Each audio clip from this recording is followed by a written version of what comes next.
Colleagues, I always believed this day would come, and finally, we're here. The primary objective of the Student Success Act is to give our children the education they deserve. It will also add much-needed revenue stability and provide a strong return on investment in our children. Since Measure 5 passed in 1990, responsibility for funding our schools shifted from primarily local property tax to state income tax.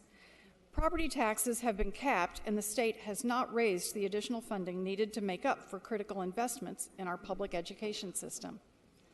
Our state economist said only a few weeks ago, quote, "Here in Oregon, not only do we have a volatile underlying economy, we have a very volatile mix of revenue instruments leaning heavily on corporate and personal income taxes, which swing around violently from year to year."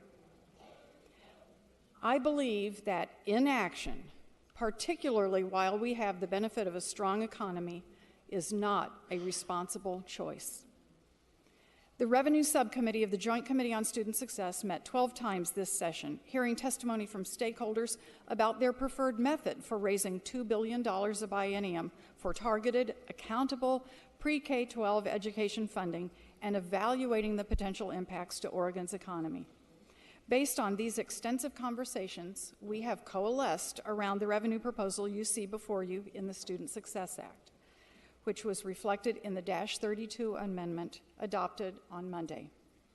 The Student Success Act applies a low rate of 0.57%, less than 1%, to businesses that take in more than $1 million in Oregon sales in a year. This tax would apply to about 40,000 of Oregon's 460,000 businesses. That's just about 10%.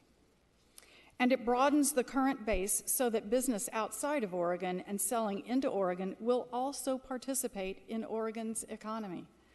Businesses that pay will be able to deduct 35% of their cost inputs or labor costs from their taxable commercial activity. Businesses with commercial activity under $1 million won't pay an additional penny. There are also built-in exemptions for motor vehicle fuel, medical and insurance provider assessments, and groceries, as defined under the federal SNAP program. Nonprofits are exempt too, and it includes personal income tax relief for all Oregonians. Overall, this is a system built on transparency and accountability. It will be easy for businesses to understand and adapt, and employs federal definitions used in other states and by many Oregon industries. This is a progressive solution to address an education funding problem that impacts Oregonians in every corner of the state. The Student Success Act uses a very small tax rate spread broadly over a wide base. Oregon ranks near the bottom of the country in total taxes on business. There are businesses selling into Oregon, competing with Oregon businesses, and paying no tax that can do more to support Oregon's economy. In fact, after passing this measure, the total business tax obligation in most other states is still greater. These are businesses that benefit from selling to Oregon customers. They benefit from the roads and ports we maintain, from our judicial system, and so much more. And it will be to their benefit to help develop a well-educated workforce of Oregonians who graduate from a public education system better prepared for college or for professional life. Colleagues, this bill is the product of negotiation and compromise. This is what we strive for and what our constituents expect of us.